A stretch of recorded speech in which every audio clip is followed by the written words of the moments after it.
그런데 이제 2011년부터는 왜 위기가 시작됐냐? 중국이 10년이 지나면서 우리나라 제품들 중에서 저가 상품군들 대체하기 시작을 했다는 겁니다. 여러분들도 기억하시겠지만 삼성 휴대폰 전화 중에서 저가 상품군이 샤오미 같은 중국 회사에 의해서 거의 대체가 됩니다. 휴대전화뿐만이 아니고 조선이라든지 철강이라든지 석유화학이라든지 우리 주력 상품군들에서 저가 상품군들부터 시작해서 2010년 이후부터 대체가 되기 시작합니다.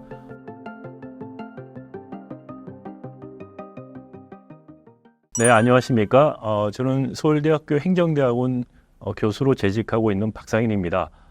저는 전공이 경제학입니다. 미국에서 경제학 박사학위를 했고요. 그리고 미국 대학에서 경제학과에서 교수 생활을 하다가 2003년에 서울대 행정대학원에 오게 됐고요. 경제학을 전공하는 사람이 행정대학원 교수라고 하니까 좀 의아해하시는 분들이 많이 계세요. 근데 저희 대학원이 미국의 하버드 대학교 케네디 스쿨과 유사합니다. 즉 정책대학원 성격을 가지고 있기 때문에 교수님들 중에서 행정학 하시는 분도 계시고 정책 또 정책 분야 전공하시는 분이 계십니다. 그래서 저는 행정대학원에서 주로 경제정책, 경쟁정책 이런 정책 분야를 가르치고 있습니다. 한국 경제위기 징조가 2011년부터 나타났다고 하셨는데 어떤 얘기인가요?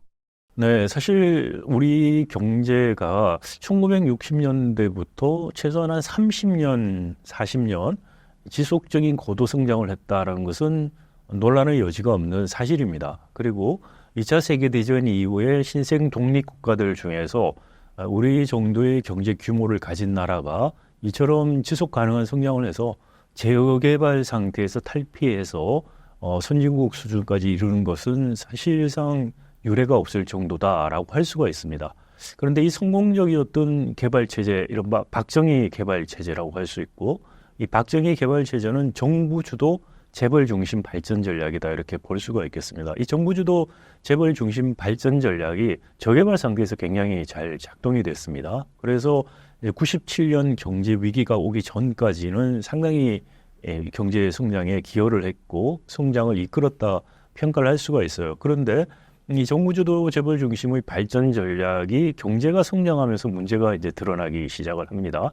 그 중에 하나가 오버 인베스트먼트, 과잉 투자 문제가 생기기 시작해요. 그래서 이 기본적인 과잉 투자 문제 때문에 97년 경제 위기가 발생했다라고 평가할 수 있습니다. 물론 이제 97년 경제 위기를 흔히 우리가 은행 위기와 외환 위기가 동시에 발생한 그 쌍둥이 위기다 이렇게 말을 하기도 합니다. 근데 더 근본적인 걸 보면 이 과잉 투자에 의한 이 불균형의 문제가 있었다는 것이죠.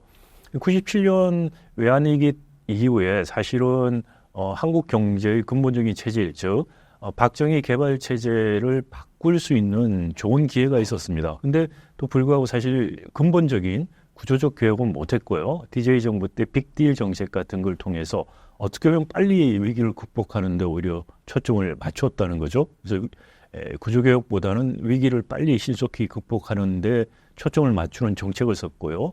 그리고 2000년대 사실 한국 경제가 굉장히 좋았는데 그 이유는 뭐 빅딜이라든지 IMF 이후에 개혁이라기보다는 중국 특수와 ICT 특수 때문이라고 할 수가 있습니다. 사실 중국이 2000년대 첫 10년은 우리나라로부터 거의 모든 걸 사갔습니다. 뭐 단순한 기계, 자본재, 반제품까지 다 사갔고요. 그다음 또 ICT 특수가 오면서 휴대전화라든지 반도체라든지 이런 것들이 굉장히 좋아지면서 삼성전자가 국내 1위 기업에서 글로벌 기업으로 이제 발전하는 그런 일들이 일어난 것이죠.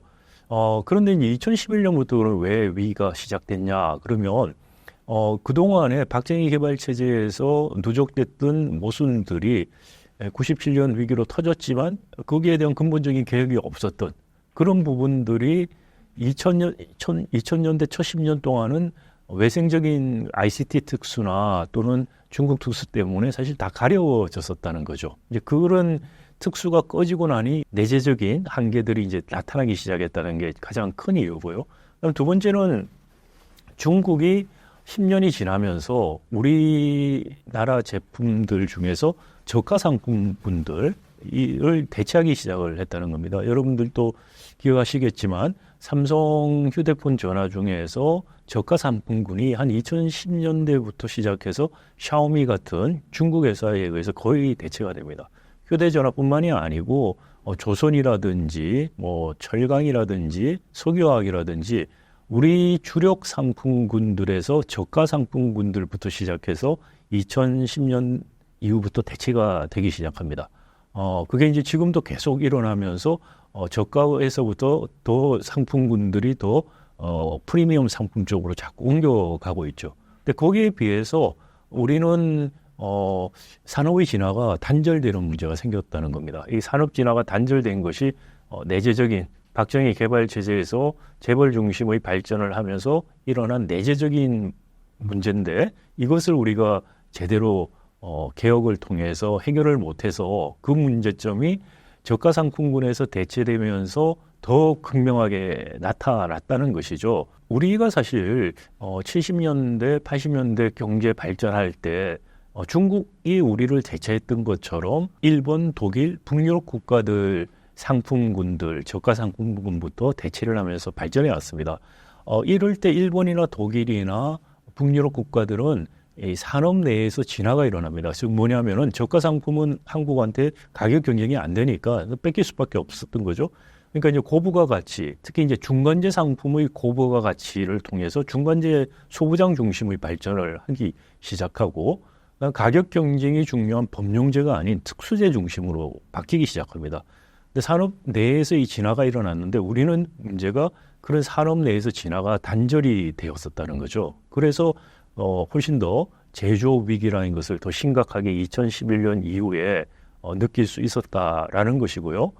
물론 독일, 일본, 북유럽 국가도 산업 내의 진화는 이루어졌지만은 산업 자체, 산업이 바뀌는 큰 진화는 단절이 되고 있어요. 지금도 1990년대 이후에 미국과 이제 대비되는 점입니다. 미국은 1990년대 이후에 IT 산업 중심으로 계속해서 산업의 큰 진화, 산업의 이 주도 산업이 바뀌는 진화를 거치면서 지속적인 성장을 하고 있는데 거기에 비해서 일본이나 독일은 그런 진화는 못하고 있다는 한계가 있습니다. 그래서 문제점들이 많이 생기고 있고요. 근데 우리는 문제는 그런 큰 진화도 안 되는 것뿐 아니라 지금 산업 안에서의 고도화라는 진화도 단절됐기 때문에 훨씬 더 심각한 문제점을 가지고 있다라는 것이고요.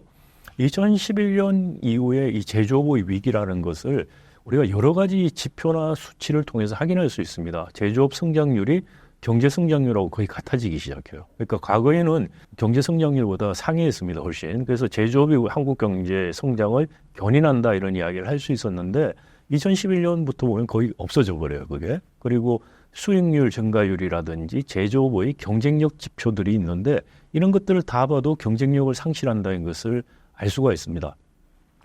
그럼에도 불구하고 이제 왜 일반적으로 우리가 2011년 이후에 못 느꼈냐? 그럼 몇 개 산업이 좋았기 때문에 그렇습니다.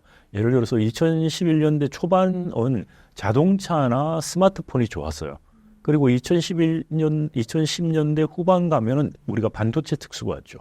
그러니까 몇 개 산업들이 좋다 보니까 전체적으로 제조업이 위기 국면에 있다는 것을 많은 일반인들이 인지를 못했다라는 거죠. 근데 지금 이제 반도체도 좀 안 좋아지고 하니까 전반적으로 다 드러나서 보이기 시작했다는 겁니다.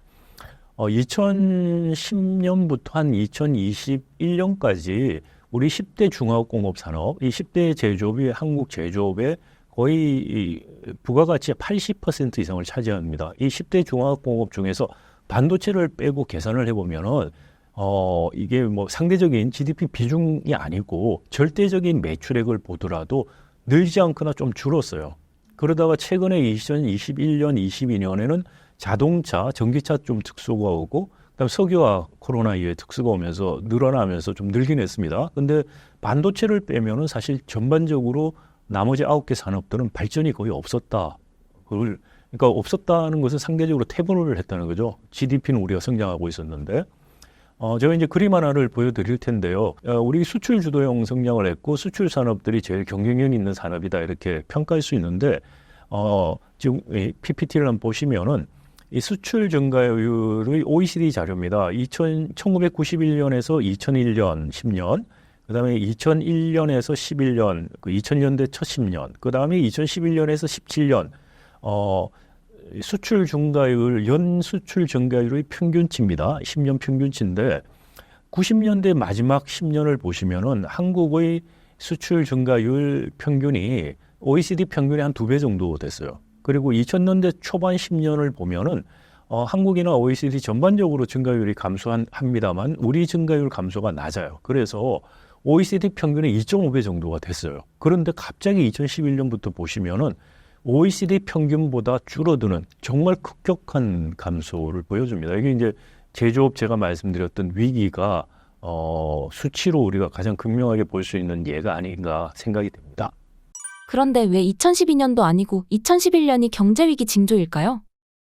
이제 뭐 수치적으로 우리가 이제 그림 같은 거 그려보면 그 변곡점이 보이는 게 11년인데, 그러니까 이제 그게 늘 우리가 지금 말씀드렸던 근본적인 문제점들이 다 누적되어 있던 것들이 어떻게 보면은 눈에 보이게 드러나기 시작한 게, 그러니까 우리가 데이터로 확인이 되기 시작한 게 2011년부터라는 의미고요. 그러니까 뭐 2011년에 갑자기 뭐가 바뀌었다는 것이 아니고 컵에 물을 이렇게 붓다 보면 어느 순간에 물이 넘치죠. 그 넘치는 시점이었다 이렇게 생각을 하면 되겠습니다. 한국 경제의 반도체가 차지하는 비중이 얼마나 큰가요? 말씀드린 것처럼 뭐 2010년부터 쭉 자료를 보면은 우리나라 제조업이 성장한 거 거의 다 반도체 영향이다라고 볼 수 있어요. 최근에 1, 2년 반도체 안 좋아지고 대신 전기차니 석유화학 좋아진 그 두 정도 해를 빼면은 그렇게 생각해 볼 수 있다는 것이고요. 그리고 이제 횡단면적으로 한번 보면 이 도표를 한번 보시면 이 무역협회 자료인데요. 2020년 겁니다. GDP 기여도가 반도체가 6.7%가 돼요. 그다음에 이제 수출 품목으로도 양면이 1위고요. 그리고 한국 반도체가 세계 전체 이제 메모리, 비메모리, 시스템 반도체 이런 거 다 포함해서 2위가 되고요. 전 세계 반도체 전체의 한 18.4%를 차지할 정도로 한국 경제에서도 비중이 크고 세계 반도체 산업에서도 크다. 특히 이제 메모리 반도체만 보면은 한국이 거의 58.4%를 차지하고 있다. 전 세계 메모리 반도체 시장에서. 그런 여러 가지 자료를 볼 때 한국 반도체가 세계 반도체 시장 또는 산업에서의 위치도 굉장히 중요하고 또 한국 경제 성장을 어떻게 보면 견인하고 있는 그런 산업이다라고 평가할 수 있습니다. 반도체 중심 제조업 성장 가능성은 어떻게 보시나요? 그래서 이게 말씀드린 것처럼 우리 중화학공업 10대 중화학공업 중에서 반도체가 2010년 이후에 성장한 것 외에는 나머지는 거의 정체 상태에 있다는 말씀을 드렸는데 뭐 이게 한 산업으로 자꾸 경제가 집중이 되거나 치우친다는 거는 상당히 불안한 거죠. 그 산업 자체가 잘 안 되거나 문제가 생기면 경제 전반적으로 굉장히 안 좋아진다는 거 하나가 있고요. 그리고 앞서 설명드린 것처럼 우리가 산업 진화가 지금 단절되면서 제조업 위기가 오고 있다라는 말씀을 드렸는데 이 자료들이 우리 제조업 위기를 보여주고 있는 간접적인 자료이기도 해요. 그러니까 산업 안에서 고도화가 되면서 계속 성장해야 되는 것도 멈췄고 더 중요한 거는 10대 중화학공업 산업이라는 게 1970년대 이후에 거의 바뀌지가 않아요. 그러니까 이거는 그 큰 산업 간의 전환이 안 일어나고 있다. 이 산업이 중화학공업 산업이기 때문에 대부분 또 가격 경쟁력 중심의 범용재를 생산하고 있어요. 그러니까 고부가 가치 중간재, 특수재가 아니라는 문제도 있고 이 산업들 자체가 중화학공업이고 범용재고 또 하나 중요한 특징이 탄소 배출을 엄청 많이 한다는 겁니다. 이 중화학공업 산업이 직접 배출하는 탄소 배출량 그리고 전기를 굉장히 또 많이 써요. 그래서 전기를 사용해서 간접적으로 배출하는 걸 따지면은 우리 전체 제조업의 탄소 배출량의 거의 80, 제가 지금 정확한 숫자가 기억이 안 나는데 85%, 7%를 차지해요. 거의 대부분을 차지합니다. 10대 중화학공업이. 거기에다가 우리 산업이 이 중화학공업 탄소 배출을 많이 하고 전기를 많이 쓰는 산업이 GDP에서 차지하는 비중이 매우 높아요. 26, 7이 됩니다. 그래서 다른 나라와 달리 탄소 배출량을 보면은 한국의 발전 부분, 전환이라고 흔히 부르는데 전환, 발전, 석탄 같은 이런 데서 나오는 발전 부분에서 탄소 배출량과 산업 부분에서 직접 배출하는 양이 거의 비슷해요. 이런 나라는 전 세계 거의가 없습니다. 제가 알기로. 우리가 거의 유일한 구조고 거기에다가 전기를 엄청 많이 써요. 그러니까 가정용 전기보다 산업용 전기가 우리 훨씬 더 많아요. 한 55% 이상이 되는데 산업 전기가. 그래서 직간접 배출을 다 따지면은 이 제조업에서 산업 부분에서 나오는 탄소 배출량이 우리나라 전체 탄소 배출량의 55% 이상이 돼요. 그러니까 이 탄소 중립을 가는 거하고 이 탄소 배출을 굉장히 많이 하는 산업 구조가 전환이 일어나면서 바뀌는 문제, 이거 같이 가야 되는 문제고, 탄소 배출을 못 줄이고 또는 탄소 배출이 많이 되는 산업이 퇴출되고 새로운 산업이 들어오는 전환이 일어나지 않게 되면은 제조업 아까 말씀드린 뭐 가격 경쟁력에서 중국 같은 개도국한테 계속 대체되는 부분들이 훨씬 가속화될 거라는 거죠. 왜냐하면은 우리는 이제 선진국 취급을 받아요. 탄소 중립도 2050까지 하겠다고 했고요. 그리고 중국 같은 경우는 아직까지 선진국 취급을 안 받습니다. 그래서 중국은 2060년까지 하겠다고 계획을 가지고 있어요. 그러면 EU라든지 국제사회에서 지금 계속해서 CBAM 같은 제도라든지 하여튼 탄소세 같이 세금을 물리려고 하고 있어요. 탄소 배출을 많이 하면은. 그럴 때 상대적으로 저개발 국가는 개도국보다 우리가 훨씬 더 페널티를 많이 받아요, 상대적으로. 그러니까 이 산업 대체 속도가 훨씬 더 빨라질 수 있다는 거죠. 탄소 중립 이슈까지 고려를 하게 되면은. 그런 전반적으로 중화공업 중심의 구조 자체가 굉장히 취약한데 그나마 이제 제조업도 반도체도 전기를 굉장히 많이 쓰기 때문에 간접 배출이 굉장히 많은 산업이기도 해요. 근데 반도체만으로 끌고 왔는데 반도체마저 나빠지면은 지금 말씀드린 것처럼 다른 중화공업은 가격 경쟁력 그리고 탄소 배출 문제 때문에 대체되는 속도가 훨씬 더 가속화될 수가 있고 그런 상태에서 이제 반도체 하나만 바라볼 수밖에 없는 상황이 왔는데 그럼에도 불구하고 반도체도 지금 굉장히 전망이 안 좋다는 것이죠. 그래서 이런 상황에서 반도체 산업에 대한 지나친 의존도도 문제가 더 되고 그다음에 우리가 지금 의존하고 있는 반도체 전망도 굉장히 지금 나빠지고 있기 때문에 궁극적으로 이게 한국 경제 위기를 가져올 수 있다라고 생각이 돼요. 지금 뭐 말하는 저 가계부채라든지 뭐 이런 게 경제 위기를 가져올 거라고 저는 생각을 안 합니다. 그런데 정말 한국 경제 위기를 가져올 수 있는 것은 제조 위기가 아닐까라는 생각입니다. 삼성과 SK하이닉스가 해외로 이탈하고 있는데 원인이 무엇인가요? 이번에 미국에서 인플레이션 감축법 IRA, 인플레이션 리덕션 액트 그리고 또 이제 칩스 액트에서 반도체 지원하는 법 이것들을 시행을 하고 있는데 이 칩스 액트에 의해서 삼성전자가 얼만큼 보조금을 받는가가 이제 발표가 됐어요. 올 3월쯤에 나왔는데 보면은 삼성전자가 한 60억 정도를 보조금을 받는다. 한 400억 투자해서 60억 받는다라고 나와 있는데 지금 삼성전자는 미국에 이미 시스템 반도체 위탁 제조하는 이 공장이 하나 있습니다. 오스틴이라는 텍사스 오스틴에 있는데 지금 보조금을 받은 것은 두 번째 공장 테일러라는 곳에 두 번째 공장을 짓는다고 해서 시설 투자에 대한 보조금을 받은 거예요. 근데 삼성전자가 원래 계획했던 것보다 테일러시의 이 용량 설비 투자를 2.5배 정도 늘렸어요. 자, 그리고 삼성전자 같은 경우엔 벌써 한 4년 전에 텍사스 주정부에 향후에 공장을 11개 더 짓겠다는 의향서를 제출하고 있었던 상황입니다. 자, 그런데 여기에 비해서 삼성전자가 윤석열 정부 들어와서 용인에다가 반도체 클러스터를 만든다라는 계획을 발표했죠. 한 300조 정도 투자한다. 2050년까지 300조 투자해서 짓겠다고 말을 했는데 문제는 뭐냐면은 여기에 대한 구체적인 실행 계획이 없어요. 2030년까지 한 0.4% 전체의 4% 정도를 짓고 나머지 96%를 2030에서 50 사이에 짓겠다는 게 기본 아니에요. 그런데 이 한 4% 공장에 필요한 전기가 한 우리가 이제 0.4 기가와트 정도라고 생각을 해요. 굉장히 큰 양입니다.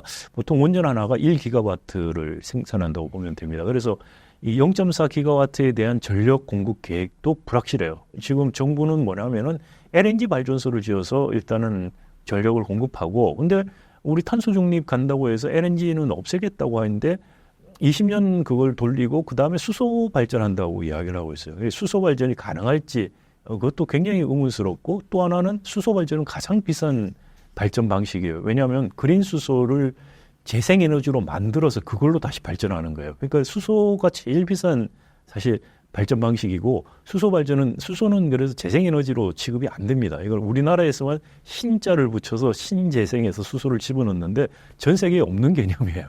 K모라고 붙이거나 신모라고 붙이면 거의 우리만 쓰는 대국민 어떻게 보면 기만용 용어예요. 정직하지 못한 정권이나 정부가 국민들을 기만하려고 쓰는 용어예요. 물론 윤석열 정부 이전에 문재인 정부도 똑같은 짓을 했습니다.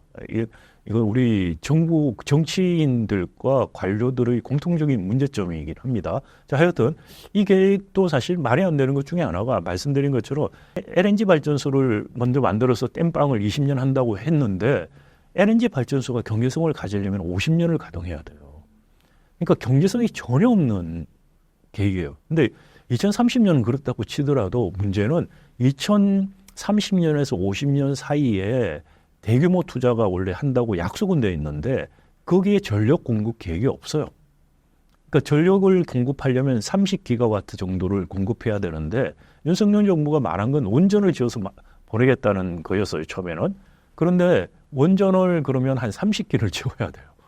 그런데 지금 문제는 뭐냐면 최근에 삼척에 강원도에 그 화력발전소를 새로 지었어요. 많은 반대에도 불구하고 지었는데 화력발전소를 지었는데 전기를 그 배전망에다가 공급을 못 하고 있어요. 왜냐? 우리가 지금 송전 시설 자체가 커패서티가 거의 한계에 왔어요. 그런데 대부분 발전소들 특히 원전 같은 경우에 그 강원도 아니나 이렇게 그 동해 쪽 근처에 짓고 있죠. 안전 문제 때문에 사실 그렇게 짓고 있습니다. 그런데 그거를 이제 수도권에서 전기를 대부분 쓰고 있고 용인도 수도권이죠. 그러면 송전을 해야 되잖아요. 근데 송전탑을 밀양에서 송전탑 반대 시 10년 전에 일어난 이후에 그런 고압 송전탑은 하나도 못 지었어요. 주민들이 반대해서. 그래서 원전을 만든다고 해도 전기를 보낼 수가 없어요. 계획이 없어요. 그러면은 그 용인에다가 경기도에 원전 10개 짓겠다. 수도권 서울분들 찬성할까요? 공급 계획이 없어요. 그리고 더 중요한 건 뭐냐면은 그렇게 한다고 해도 이른바 아리백을 만족시킬 수가 없어요. 원전은 재생에너지가 아닙니다. 왜냐하면 원전은 폐기물도 나오고 하기 때문에 재생에너지가 아니에요. 그래서 아리백 조건을 충족하지 못해요. 아리백이라는 게 국가들의 조약이나 이런 거에서 이루어지는 것이 아니고 글로벌 기업들이 자발적으로 우리가 공급망에서 아리백을 하겠다고 선언을 하고 있어요. 그러니까 아리백 원래는 이게 산소 배출을 우리가 스코프 1, 2, 3로 나누는데 1은 뭐냐면은 자신의 생산 경영 활동에서 직접 배출하는 거예요. 그다음에 이제 2는 뭐냐면 전기를 사용해서 배출하는 간접 배출.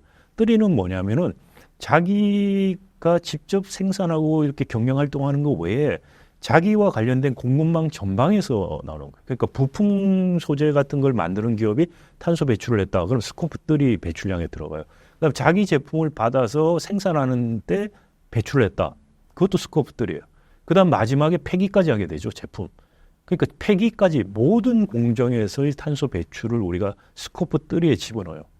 근데 이제 아리백이라고 했을 때 자발적으로 2050년까지 하겠다고 맹세를 하는 건데 이 약속을 할 때는 스코프 1, 2에 대해서만 해요. 그러니까 스코프 3까지는 아리백에서 요구하는 게 아닙니다. 그런데 최근에 이제 아리백의 가장 적극적인 기업들이 주로 빅테크 기업들이에요. 글로벌 빅테크 기업들이고 자동차 기업들, 우리하고 굉장히 밀접한 관련이 있는 산업들이에요.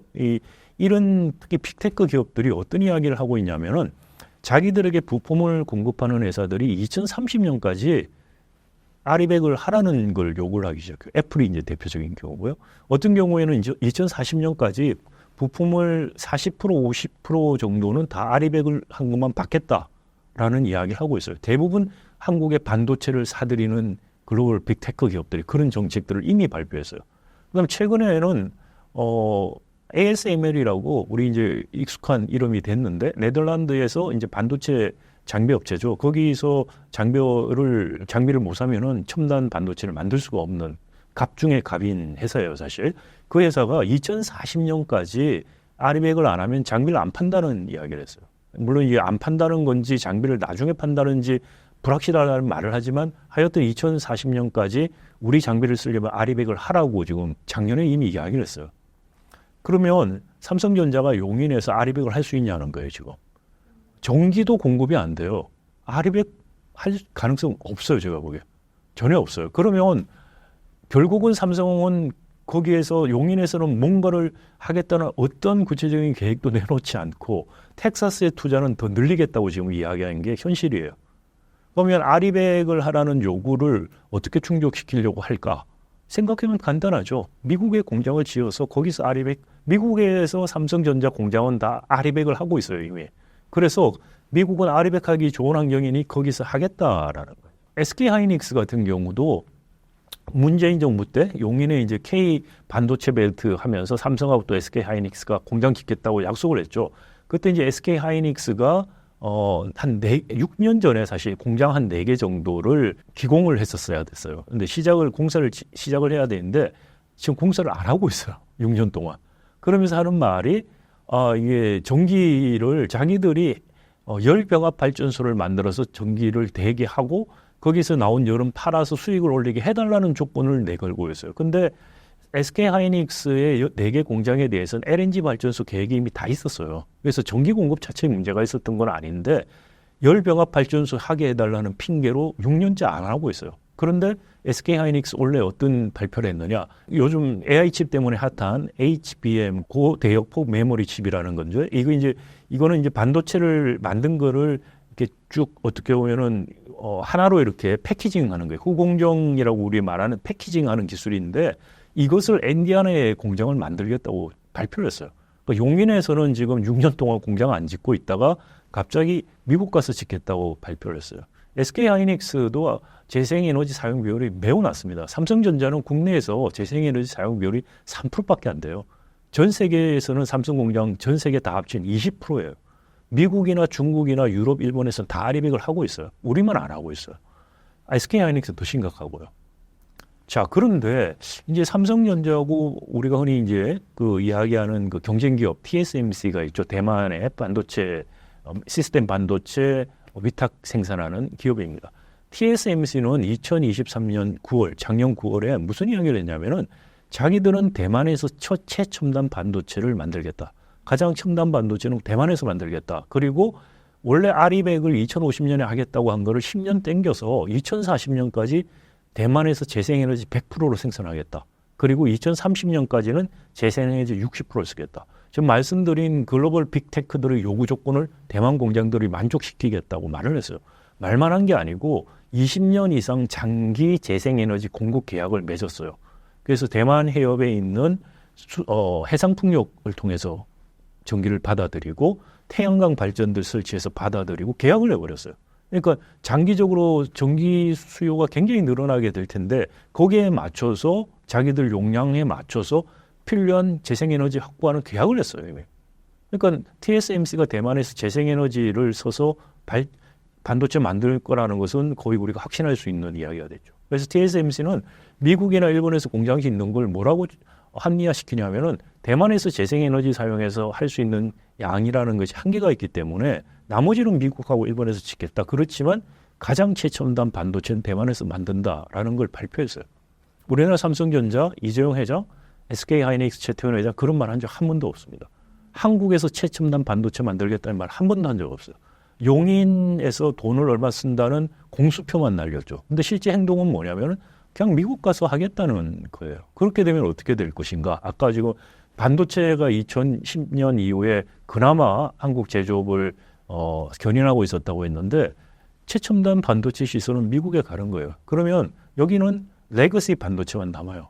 그러니까 산업 공동화를 피할 수가 없어요. 지금 나머지 산업도 지금 다 문제가 있다고 했는데 이렇게 되면은 포항부터 여수까지 미국의 러스트 벨트처럼 될 겁니다. 그러면 뭐 97년 경제 위기 일본의 잃어버린 30년과 비교할 수 없는 경제적인 위기가 올 거예요, 우리한테. 부동산 양극화 문제가 얼마나 심각한가요? 네, 뭐 부동산 양극화 우리는 사실 피부로 느끼고 있죠. 예를 들어서 이제 양극화라고 하면 뭐 지역 간의 양극화가 크죠. 이 서울의 이른바 강남과 비강남 그리고 지역 지방하고 수도권 이런 양극화 이야기들 합니다. 이제 수치적으로 나온 자료가 최근에 있는데요. 보면은 이제 오분위 배율이라는 개념이 있는데 오분위 배율이라고 하면은 상위 20%, 하위 20% 대비 상위 20%가 얼마나 더 크냐라는 거예요. 그래서 아파트 값의 오분위 배율 이러면은 하위 20% 아파트 가격 대비 상위 20% 아파트 평균 값들 비율이 얼마나 차이가 나느냐라는 건데 최근 자료를 보면 서울 아파트 기준으로 오분위 비율이 4.958, 즉 한 거의 5배 정도 된다는 거죠. 그리고 이제 지방 부산 대구도 이렇게 오분위 비율 비슷하다라는 걸 보여주는데 이게 이제 2018년 9월 이후에 5년 3개월 만에 가장 높은 수치다라는 거죠. 그래서 이런 양극화가 일어나는 게 보면 집값이 올라갈 때 보면은 이른바 노른자이라고 하는 그쪽 지역이 집값이 먼저 올라가고 빨리 올라가요. 그리고 이제 부동산 경기 막 좋으면은 나머지 지역들이 이제 추종하는 식으로 가죠. 그러면서 이제 양극화가 벌어지는 거예요. 그렇죠. 2018년 그때가 그런 시점이죠. 그리고 나서 부동산 경기가 꺼지거나 버블이 터지거나 해서 집값이 떨어지죠. 그러면 이른바 노른자에 있는 집들이 제일 천천히 제일 적게 떨어져요. 그리고 나머지 지역들은 더 빨리 더 많이 떨어지죠. 그래서 집값이 상승기나 하락기에 양극화가 이게 계속해서 유지가 되는 거예요. 그래서 우리 부동산 시장도 이런 양극화 과정을 지금 계속해서 지금 겪어왔다. 그래서 수치들로도 확인되지만 뭐 이제 뭐 우리가 일상적으로 체감하고 느낄 수 있는 그런 현상이다라고 생각이 됩니다. 우리나라 자산에서 부동산 비중이 큰데 양극화 문제도 어떻게 보시나요?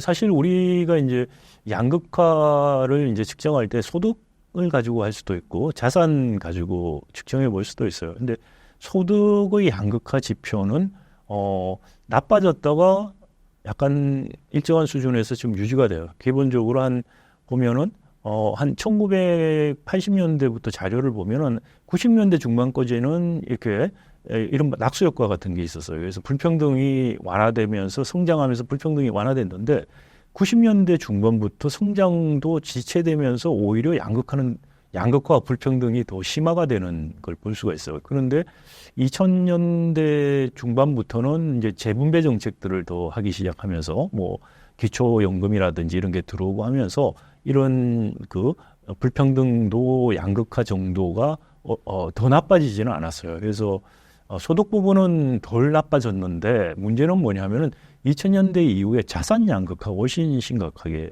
벌어지고 있죠. 제일 중요한 게 이제 부동산에서 오는 부동산 자산 양극화고 그 외에서도 사실 금융소득 부분의 양극화도 굉장히 심각합니다. 그래서 부동산은 사실 임대소득 말고 자가 소유하는 집들 가격 차이가 크니까 뭐 임대소득만 가지고서는 알 수가 없어요. 근데도 불구하고 임대소득 상위 1%가 가지고 있는 비중이 근로소득하고 비교해 볼 때 2배 이상이 더 돼요. 그런데 더 심각한 것은 이 배당금이라든지요, 이런 금융자산 관련된 소득은 상위 1%가 한 70%까지도 차지하고 있어요. 그래서 이 자산의 양극화 문제가 훨씬 더 지금 심각한 문제다라고 생각을 해볼 수 있겠습니다. 금투세 때문에 불편한 부분들이 있을 것 같은데 어떻게 생각하시나요? 네, 금투세는 이제 부동산 금융자산 관련돼서 양극화 커지는 이유 중에 하나가 이제 금투세 같은 게 없어서 그래요, 사실은. 그러니까 왜냐하면 이제 우리나라 국내 주식이나 채권 뭐 이런 금융 투자들에서 번 수입에 대해서는 사실상 세금을 안 내고 있죠.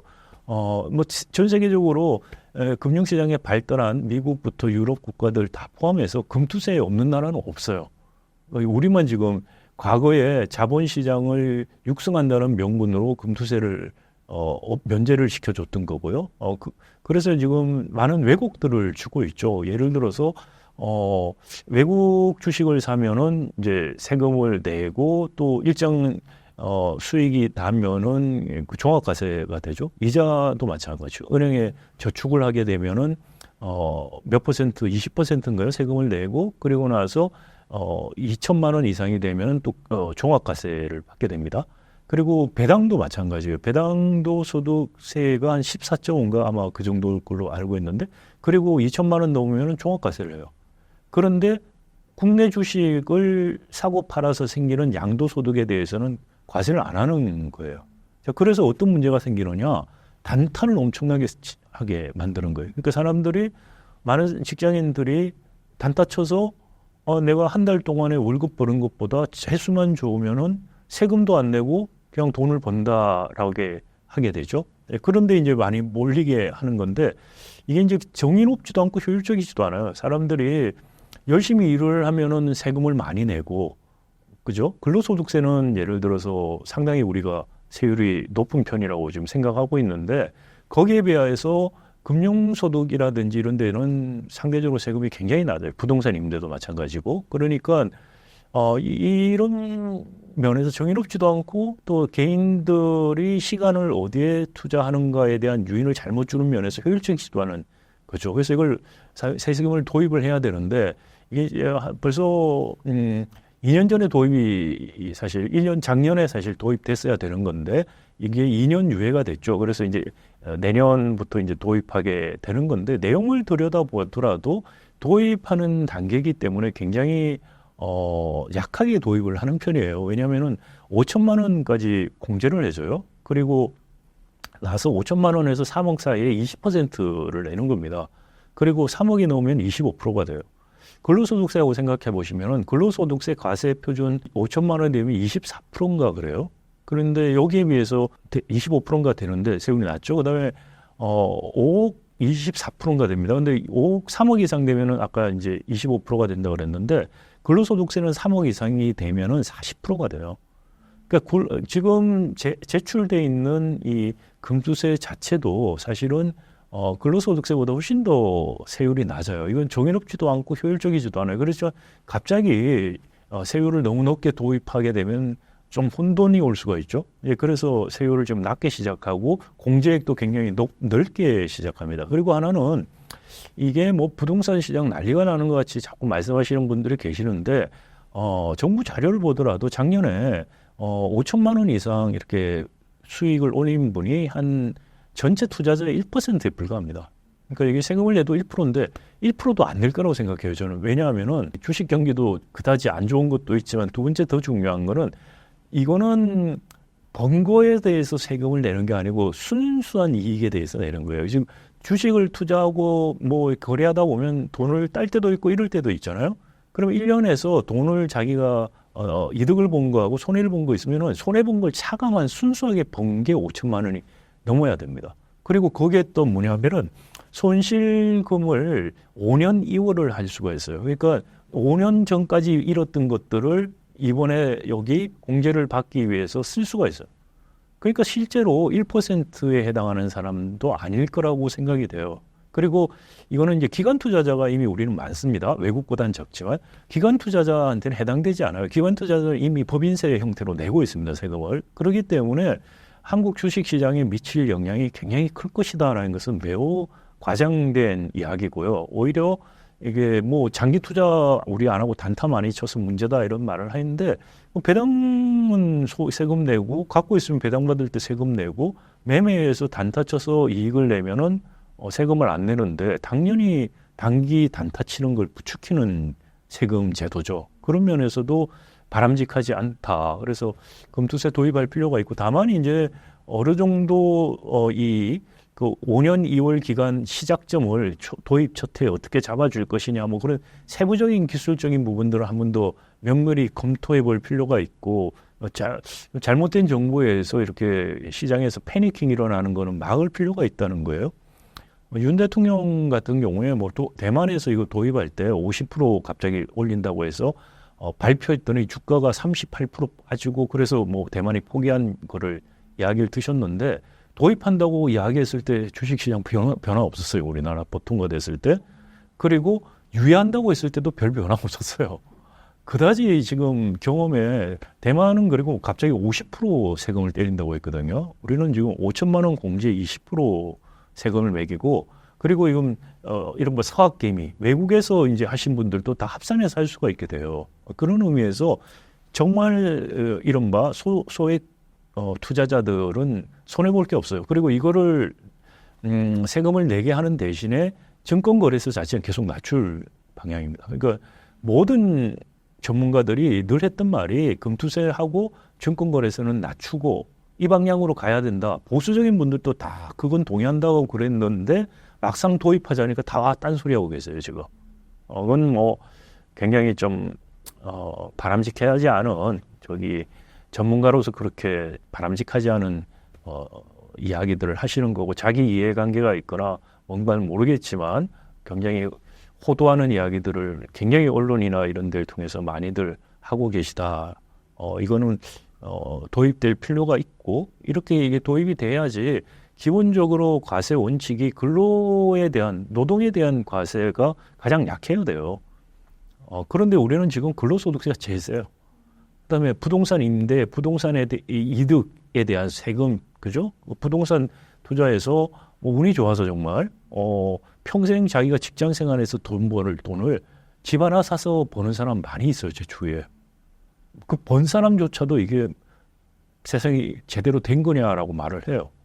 그런 거 세금을 통해서 조정을 해줘야 되는 겁니다. 그래서 자산소득에 대한 소득 또는 자산에 대한 전반적인 세금이 노동에 대한 세금보다 혜택을 더 주는 식으로 만들어지는 것은 결코 정의롭지도 않고 경제 전반으로 봤을 때도 바람직하지도 않아요. 사람들이 인적 자본을 통해서 열심히 축적을 하면서 경제가 성장하는 그게 마치 경제 성장과 직접 관련이 없는 투기성인 이익을 얻기 위해서 더 노력하도록 만드는 거. 이제 필요한 시간들을 사회 전체로 갈 때서는 허비하게 만드는 거죠. 금투세가 도입이 되면 상대적 박탈감 문제점들을 해소할 수 있을까요? 그렇죠. 당연히 해소하게 되고 그러니까 우리가 이제 자산 불평등 또는 양극화가 되면서 그런 상대적 박탈감들을 느끼는 거죠. 그러니까 그거는 사실 누가 노력을 열심히 해서 성공했을 땐 그런 박탈감을 덜 느낄 거예요. 단지 운이 좋거나 또는 단지 또 세금적인 문제가 정의롭지 못했거나 단지 누구의 아들이라고 딸이라고 태어났기 때문에 상속세 같은 거 다 낮춰줘서 금수저가 금수저를 계속 물려주게 하고 금수저인데 내가 공부할 필요가 뭐가 있어. 공부 많이 한 애들도 내가 돈 주고 풀이면 돼라는 사고를 가진 사람들이 많아요. 지금 우리나라에. 그런 거를 계속해서 더 돋구어주는 그런 조세 정책을 지금 가고 있는 거예요. 그거는 장기적인 측면뿐만이 아니고 단기적으로 보더라도 경제에 전혀 도움이 되지 않는 거다. 정의롭지도 않고 효율적이지도 않은 조세 정책이다라는 거죠. 한국이 4년째 세계 최대 가계부채국 기사가 많은데 왜 그런 걸까요? 네, 먼저 이게 세계 최대라는 게 사실 전 세계 모든 나라를 우리가 집계해서 보지는 못하는 것이고요. 이제 국제금융협회라는 곳에서 나온 자료인데요. 23년 4분기 말, 작년 말이죠. 기준으로 34개국을 본 겁니다. 이 34개국 중에서 1위다라는 의미고, 뭐 이게 전 세계로 봐서는 어떻게 될지는 모르겠습니다만 굉장히 높다는 건 사실이고요. GDP 대비 100%가 조금 넘는 100.1%로 나왔어요. 사실은 1년 전보다는 한 4.4%포인트가 감소했습니다. 2022년 말에는 104.5%인데 좀 줄었어요. 그건 이제 주로 고금리 영향이었다고 생각이 됩니다. 홍콩이 93.3 이런 정도인데 다른 나라들에 비해서 높을 뿐 아니라 이제 GDP 대비 100%가 넘었다는 것 때문에 가계부채가 심각하다라는 이야기들을 흔히 하고요.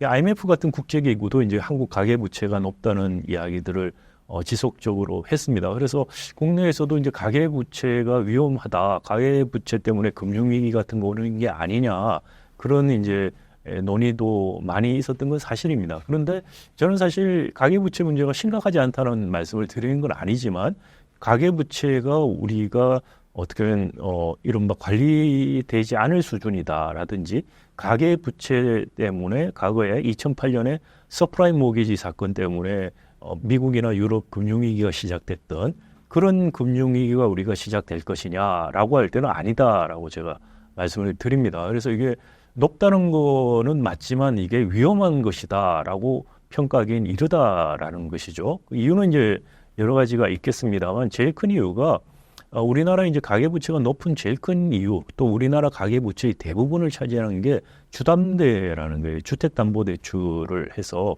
가계부채가 높은 겁니다. 근데 이제 이 주담대의 차주, 돈을 빌린 사람들 보면은 신인도가 높아요. 그리고 우리가 대출 규제들이 꽤 많은 편이죠. 그러니까 소득에 대비해서 또는 가계의 그 부동산 가치, 가격에 대한 부분도 규제를 하고 있고, 그다음에 전체 부채가 어느 정도나 DSR 같은 이런 규제들을 촘촘히 하고 있는 편입니다. 물론 이제 DSR 규제에 허점들이 좀 있어서 문제가 있다는 지적도 계속 있습니다만 전반적으로는 규제를 많이 하고 있어요. 그러다 보니까 이 차주들, 주택을 구입하기 위해서 돈 빌린 차주들의 신용도가 굉장히 좋은 사람들이 많습니다. 이게 어떻게 보면은 신용도가 낮다는 게 소득이 낮은 분들이죠. 그런 분들이 대출을 통해서 집을 사는 것보다 돈이 있는 사람들이 돈을 빌려서 더 좋은 집 또는 이제 값이 올라가는 집을 찾는 사실 그런 현상 때문이긴 합니다. 근데 하여튼 가계부채의 질을 볼 때 차주의 그 신용평가를 보면은 신용평가가 상당히 양호한 분들이 대부분이에요. 그래서 또 이 우리 같은 경우에 그 대출, 금융대출, 가계 주담대에 대한 규제가 있기 때문에 예를 들어서 집값이 지금보다 한 30% 급락하는 상황이 오더라도 미국 같은 서프라임 모기지 사태는 오지 않을 겁니다. 미국 같은 경우에 이제 서프라임 모기지라는 게 2008년에 터졌을 때는 그때 이제 부동산 버블들이 상당히 있었을 텐데 미국은 그때 은행들이 어떤 식으로 모기지를 통해서 미국은 집을 사는데 보통 10% 그러니까 집값이 예를 들어서 뭐 10억이다. 그러면 1억을 디파짓하고 9억을 빌려주는 거예요. 그러니까 그리고 이제 미국은 모기지 제도이기 때문에 이 주택의 소유권이 모기지를 다 갖기 전까지 은행이 갖고 있습니다. 그래서 이제 10% 밑으로 떨어져 버리죠. 이걸 우리 언더 더 워터라고 표현을 하는데 언더 더 워터로 떨어지게 되면은 은행들이 아예 그것을 팔아봐서 이게 부채를 탕감시켜 버리는 게 손실을 줄이는 이른바 손절하는 의미가 되죠. 그게 포클로저라고 합니다. 그게 포클로저가 막 생기면서 그러면서 이제 위기가 발생했고 이제 은행에서 포클로저가 왜 경제 전반적인 위기로 갔냐면은 모기지 제도는 말씀드린 것처럼 10% 정도 다운페이 돈을 내고 90%를 빌려주지 않습니까? 그러면 금융기관 입장에서 보면은 이 부동산이라는 굉장히 유동성이 약한 유동성이 낮은 자산을 소유하게 되는 거예요. 그런데 금융기관 자체는 유동화시켜서 자금을 돌려야지 돈을 버는 거죠. 그래서 어떻게 하냐면은 이것을 다시 증권으로 쪼개서 팔기 시작해요. 유동성을 만드는 증권을 만들고 이 증권을 가지고 파생 증권들이 계속 생깁니다. 그러다 보니까 이 위험들이 금융 채권들 관계를 통해서 어떻게 전파됐는지를 거의 파악을 못했었어요. 그래서 이제 정크라고 할 수 있는 그런 펀드들이 많이 생기면서 전반적으로 확산이 됐습니다. 근데 우리는 모기지 제도가 없어요. 모기지 제도가 없다는 게 금융 안정성에 도움이 되고 다른 의미에서는 중산층이나 저소득층이 자기 집을 가지기 굉장히 어려운 나라라는 의미가 됩니다. 근데 이제 하여튼 장단점이 있는 제도예요. 근데 모기지 제도가 아니고 주담대도 대출 규제가 강하기 때문에 이제 이른바 언더 더 워터가 되는 게 집값이 상당히 더 폭락을 해야 되고 그렇다고 하더라도 소유권을 지금 갖고 있는 가게들이 집을 그렇게 내다 팔 것인가? 그건 또 다른 문제가 되는 거죠. 그래서 1차적으로 거기서 쉽게 무너지지 않을 거라는 거고요. 그다음에 2차적으로도 은행이 이거를 유동화 증권으로 만들어서 팔지를 않습니다. 우리는. 이제 그 더 전이가 될 가능성이 없어요. 그런 제도적인 차이점들이 있기 때문에 가계 부채가 뭐 서프라임 모기지 같은 거를 연상시키고 더 높다 뭐 이런 이야기한 건 굉장히 피상적인 이야기들입니다. 그래서 이게 가계부채가 금융위기를 야기할 그런 폭탄이다라는 평가는 저는 동의하지 않는다라는 말씀을 드리고 싶습니다. 우리나라가 유독 비투나 영끌 문제가 심각한 건가요? 글쎄요. 그러니까 이제 그 이유는 두 가지죠. 하나는 말씀드린 것처럼 우리나라는 모기지 제도가 없어요. 미국이나 일본은 제가 잘 모르겠습니다. 미국이나 유럽은 대부분 모기지 제도가 있습니다. 그래서 중산층들이 자가 소유를 할 수 있도록 혜택을 주는, 도움을 주는 제도라고 볼 수가 있어요. 그러니까 한 10% 정도 다운페이, 많이 할 때는 20%도 합니다. 10에서 20% 정도 다운페이를 하고 나면은 한 30년 보통 모기지를 통해서 갚아 나가요. 그러니까 미국에서 이른바 아메리칸 드림이라고 생각할 때 일반적으로 아주 이제 중산층들 삶인데요. 대학을 나와서 직장을 구하면은 자기가 돈을 좀 모으거나 돈이 좀 있는 부모들은 좀 보태줘서 10% 다운페이를 해서 집을 삽니다. 그리고 나서 그거 나머지 90%를 30년 동안 갚아요. 그러면서 30년 지나서 퇴직할 때쯤 되면은 자기 소유가 되는 거예요. 모기지도 더 이상 안 나가고 그런 시스템으로 하기 때문에 어떻게 보면 뭐 비투 영끌이라는 말 자체가 없습니다. 근데 우리 입장에서 보면 그거를 모기지 제도가 없어서 은행에서 다 여기저기서 땡겨서 돈을 받았다. 예를 들어서 전세도 일종의 대출을 하는 방식이죠, 하나에. 그러니까 그렇게 하고 뭐 90% 했다. 영끌 비투 우리보다 더 모기지를 따지면 더 심해요. 근데 그거를 제도화가 돼 있는 거가 아닌 상태에서 여러 가지 대출 방식을 통해서 우리가 개인이 알아서 각자 도생하듯이 지금 파이낸싱을 하도록 한 것 때문에 영끌이다, 비투다 이런 이야기들을 한다는 거고요.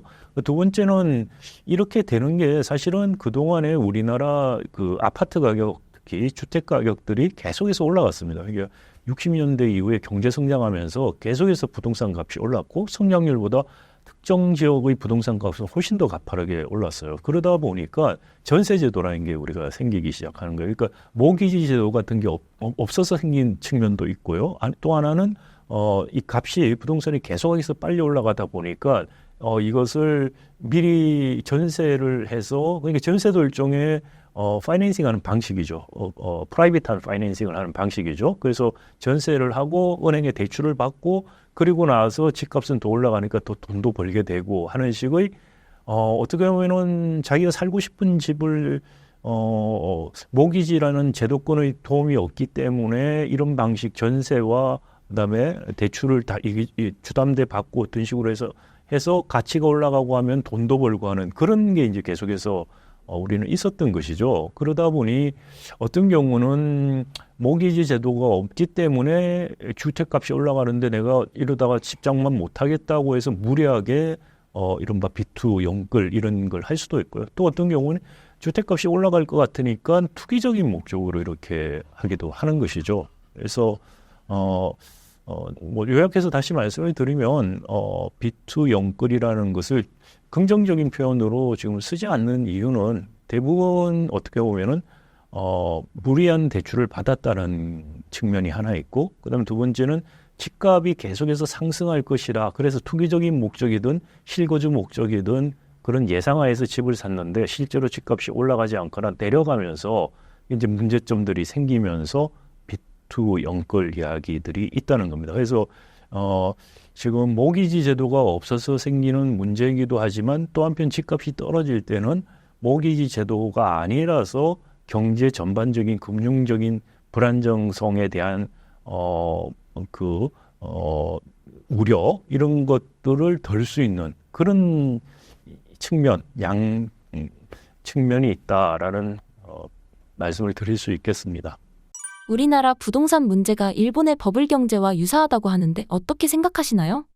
여기 이제 그림 여기 제가 하나 가져왔는데요.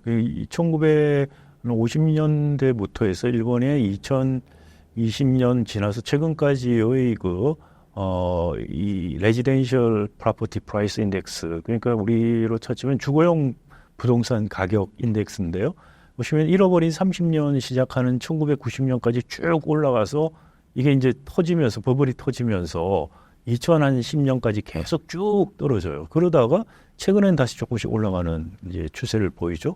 그래서 이제 일본이 이제 부동산 버블이 일본 잃어버린 30년을 야기했느냐 이런 논쟁도 있고 또는 이게 버블이 터지면서 부동산 시장이 결과적으로 나빠졌다는 이야기를 하는 분들도 계십니다. 거기에 대해서는 뭐 제가 이것이 맞다 저것이 맞다 판단을 제가 내리고 있는 건 아니고요. 근데 하여튼 이 부동산이 버블이었다라는 것 이건 대부분 동의를 하고요. 그다음에 일본 같은 경우에 사실은 부동산 버블이 터졌다고 했을 때 사실 잃어버린 30년 할 때 주거용 부동산이 아니고 상업용 부동산이 더 중요했었어요.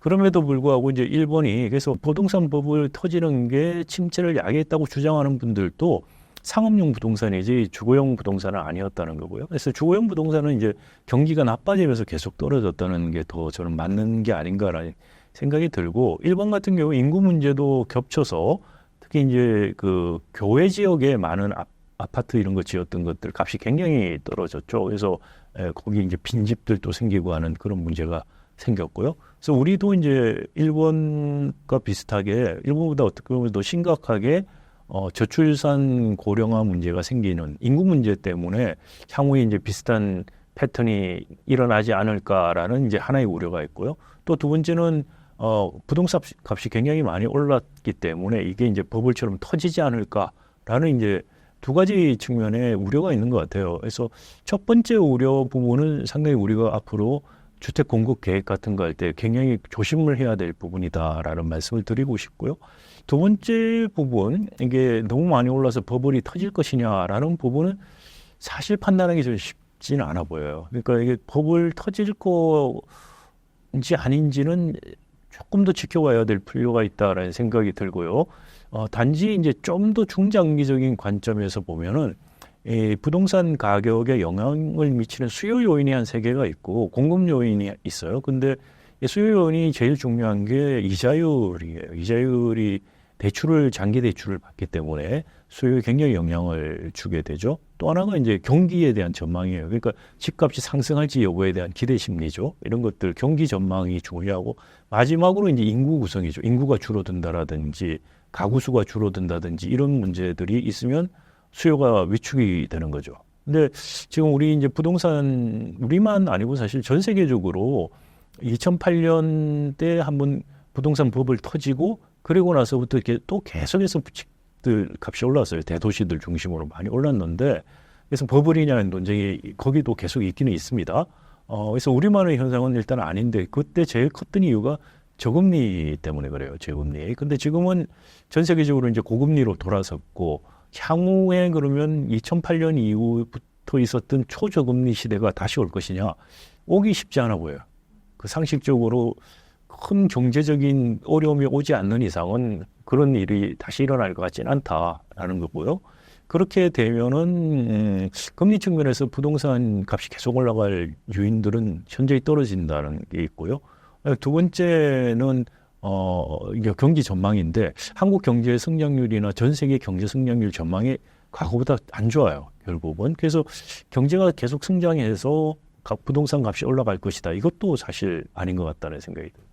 그다음에 이제 세 번째 인구 구성인데 우리가 인구가 줄어들고는 있었지만 가구 수가 많아지고 있어서요. 분가들을 많이 해서. 그래서 인구 감소보다는 가구 수 증가가 더 빨랐다고 볼 수 있어요. 그런데 지금은 가구 수 분화가 되는 속도도 이제 어느 정도 다 왔어요. 그래서 지금 같은 그 저출산 고령화가 지속되면은 인구 측면에서 수요를 증가시키는 요인도 잘 없을 것이다라는 거.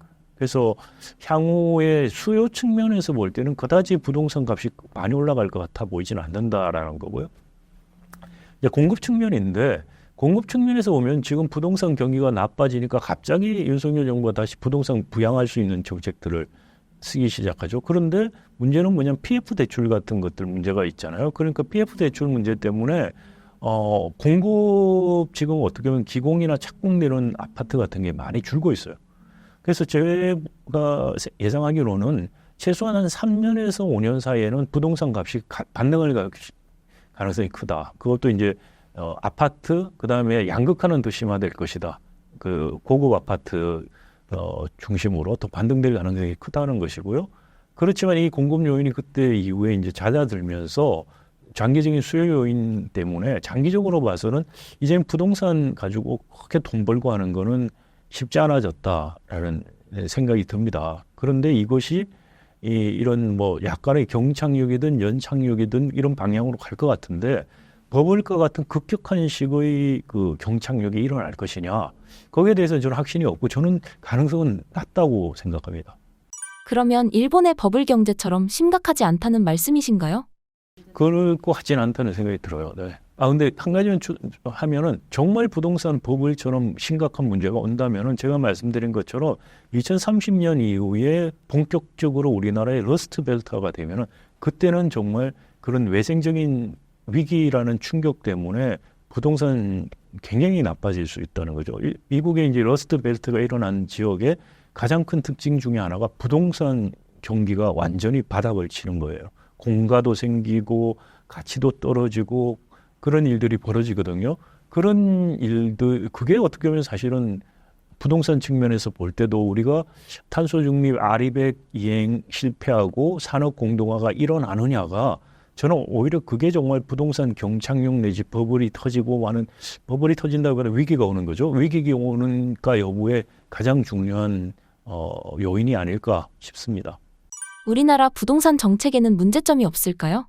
그래서 우리 부동산 정책이 어떻게 보면 너무 시장의 개입을 빈번히 하면서 부동산 사이클이 이제 장기 사이클을 가지게 되는데 이 사이클 진폭을 더 크게 하는 어떻게 보면은 정책 실패가 계속해서 발생했다고 생각이 돼요. 그래서 좀 더 시장 친화적인 정책으로 가야 되는데 그러려면은 이제 고가 주택들 내지는 이제 값이 급등하고 있는 강남권 주택들에 대해서는 불로소득이라고 할 수 있는 부분에 대해서 세금을 통해서 그걸 걷어들이는 정책을 해야 돼요. 근데 이제 물론 종부세 같은 경우에 보면은 강남에 아파트가 있지만은 소득이 많지 않은 이 연세 드신 분들이 많이 계시죠. 이게 부담이 가서 저항도 세고 할 수 있어요.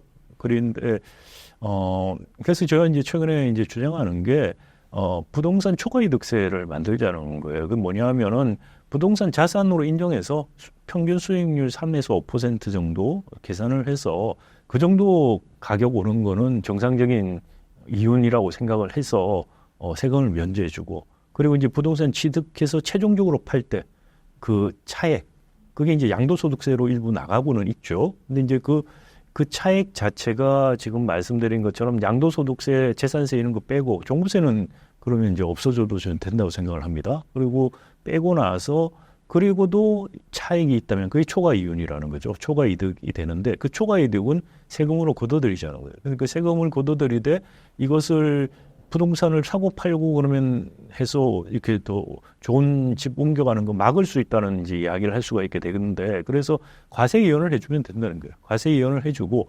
최종적으로 증여를 하거나 상속을 하거나 또는 최종적으로 팔고 내가 다른 데 가겠다라고 했을 때 최종 거래라고 본인이 이야기할 때 그때 계산을 해서 세금을 매기자는 거죠. 그렇게 하면은 사실은 투기적인 수요가 대부분 없어질 거라고 생각해요. 그냥 강남 지역이 살기가 여러 가지면서 편해요. 그래서 당연히 다른 데보다 집값이 비싼 게 맞아요. 그런데 지금은 거기 더하기 뭐냐면은 엄청난 투기적인 이윤들이 생기기 때문이에요. 그리고 그 이윤에 대한 세금은 미미해요, 지금 사실. 세금 내는 사람은 이게 내가 몇 억을 낸다고 했는데 몇십억을 벌어요. 그런데 몇 억 낸다고 지금 이야기를 하고 있는 거거든요, 세금을. 근데 하여튼 그런 부분들을 없애주면은 이제 친시장적인 정책을 위해서 투기적인 수요를 없애주는 조세 정책이 선행돼야 된다는 말이에요. 그러면 우리 부동산 정책의 목적이 강남 집값 잡는 것 같이 돼 있는 정말 이상한 정책 목적이 돼 있어요.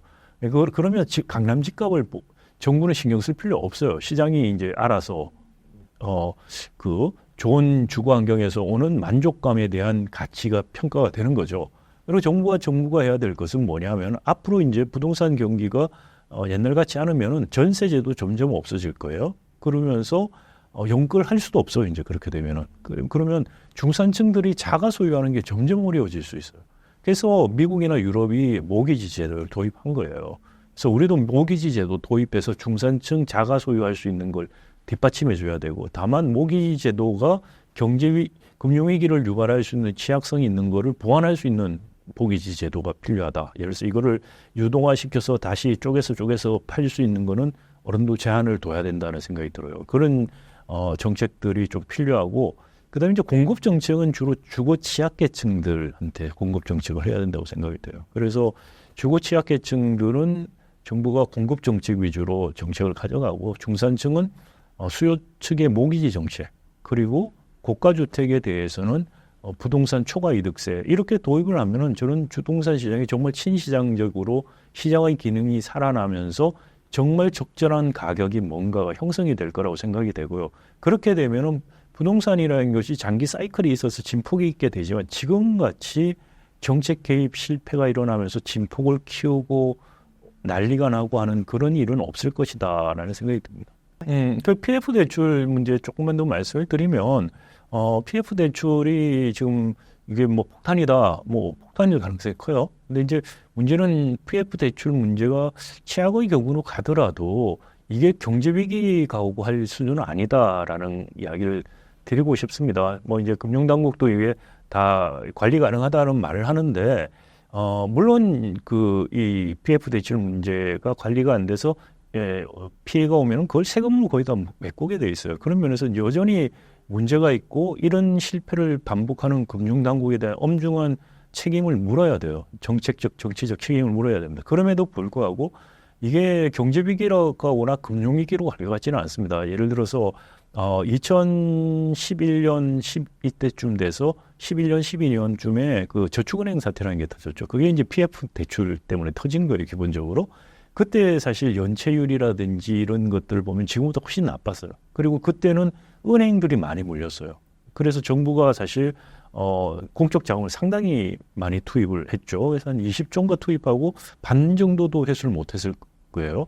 근데 지금은 은행 같은 경우는 그 경험 때문에 지금 PF 대출은 은행은 거의 빠져 있어요. 좀 많이 몰린 데가 저축은행이나 증권들이에요. 그러니까 여기도 이제 중요한 금융기관이지만 금융위기를 야기할 만한 그런 금융기관은 일단 아니라는 거 있고요. 그다음에 이제 연체율 자체도 PF 그 저축은행 사태 터졌을 때보다는 상당히 아직까지 낮다라는 거. 그래서 이게 공적 자금이 들어가고 결국은 그때 실패했던 정책을 되풀이한다는 측면에서 굉장히 문제가 있지만은 다른 한편으로는 지나치게 이제 PF 대출 문제가 금융위기 경제위기로 간다는 생각은 지나친 생각이다라는 거고요.